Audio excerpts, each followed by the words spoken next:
ഇവിടെ ഇപ്പൊ ആരെങ്കിലും വിളിച്ചേ?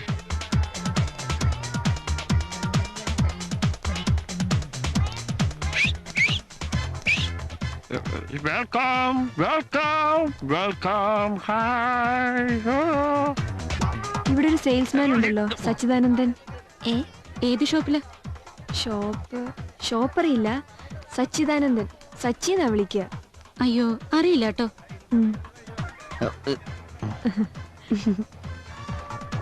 ഇവളെന്തിനാ എന്നെ അന്വേഷിക്കണത്? അത് ഈ പെണ്ണിന്റെ കൂടെ. മോളെ വയറുമ ടച്ച് ചെയ്യാണ്ട് പോണേ.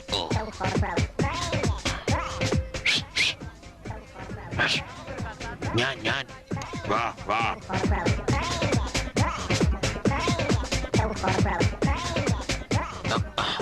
അയ്യോ മോളിലേക്ക് പോവല്ലേ?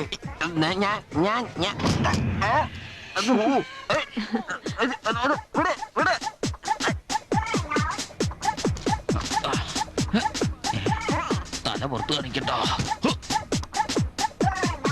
ഒന്ന് ഞെക്കിത്താരെങ്കിലും.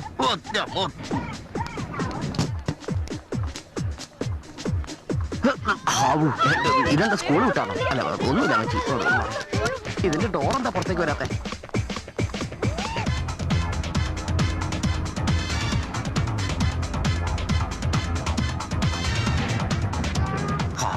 ഞാൻ വിചാരിച്ച ആകാശത്തേക്ക് പോയത്.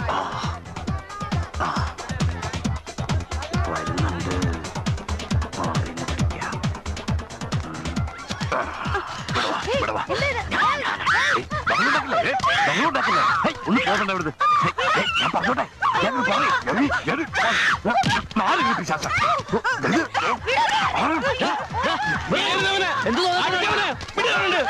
ഒന്നുമില്ല, ടൈം പാസ്.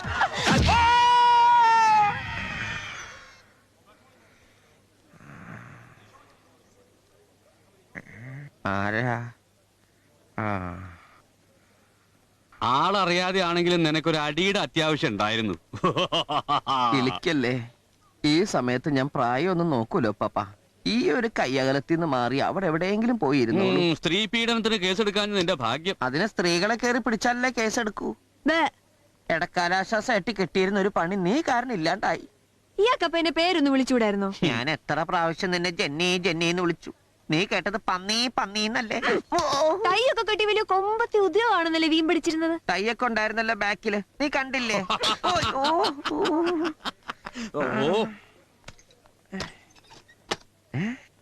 എന്താ അവിടെ എഴുതണത്?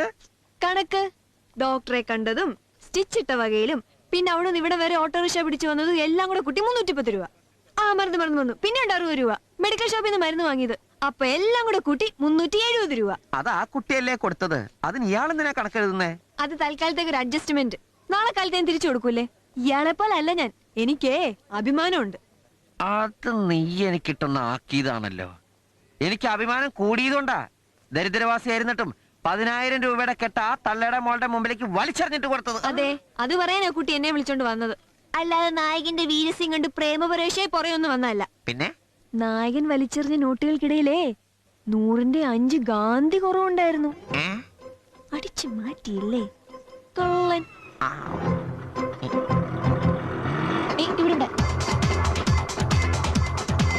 ഒന്ന് വെയിറ്റ് ചെയ്യണേ.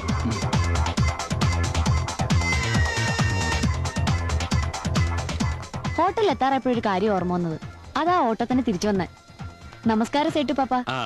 ഇന്നലെ ഇവിടെ വന്നു പോയപ്പോ അമ്മ പറഞ്ഞു സേട്ടു പാപ്പന്റെ കയ്യില് പഴയ റെക്കോർഡ്സിന്റെ നിറയെ കളക്ഷൻസ് ഉണ്ടെന്ന്. എവിടെ ഒന്ന് കാണാൻ പറ്റുമോ?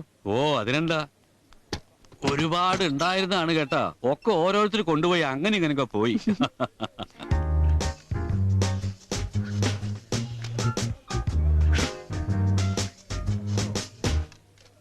നീ ആ ചുമരം എഴുതിയിട്ടോ, എന്നിട്ട് 500 രൂപ കൊച്ചിനോടത്തേക്ക്. നമുക്കെന്തിനാ വല്ലവരുടെ കാശ്? നാണക്കേടല്ലേ? നമുക്ക് അഭിമാനമല്ലേ വലുത്? അഭിമാനില്ലേ? അഭിമാനം ഇല്ലേന്ന് ചോദിച്ചാ സത്യം പറഞ്ഞ ഞാൻ അറിഞ്ഞോണ്ടല്ല. ഈ അമിതാഭ് ബച്ചനും ജയബാദ്രി അഭിനയിച്ച അഭിമാൻ ഇല്ലേ? ഓ അതില്ലാത്ത ചില ആളുകളോട് വന്നു പോകുന്നോണ്ട് അത് മാത്രം അവിടെ വെക്കാറില്ല. സേട്ടു പാപ്പ, ഓ ഈ അഭിമാൻ കിട്ടണമെങ്കിൽ 500 രൂപ കൊടുക്കേണ്ടി വരും അല്ലേ? ഏ?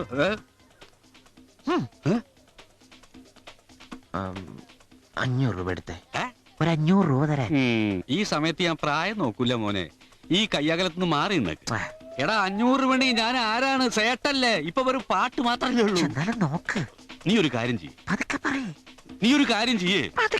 500 രൂപയ്ക്ക് അത് 2 കിടക്കെടുത്ത് കൊടുത്തേക്ക്. കിടക്കായിട്ട് കൊടുത്താ തെറ്റിദ്ധരിക്കില്ലേ? എന്നാ പിന്നെ നീ വേറൊരു കാര്യം ചെയ്യേ. എന്താ? എന്നെ അങ്ങോട്ട് പണയം വെച്ച് എന്നിട്ട് കിട്ടണ അങ്ങോട്ട് കൊടുത്തേക്ക്. അല്ല, ഞാൻ 5 പൈസ അല്ല ചോദിച്ചത്, 500 രൂപയാ. ഡാ ഡാ. ആ പെൺകൊച്ചിന്റെ മുമ്പിൽ അച്ഛനെ നാട്ടിക്കരുത്. എന്റെ അഭിമാനം. അഭിമാൻ നേരത്തെ ഇവിടെ ഉണ്ടായിരുന്നോ? നേരത്തെ ഉണ്ടായിരുന്നു. കുറച്ചു നേരം മുമ്പാ വിറ്റത്.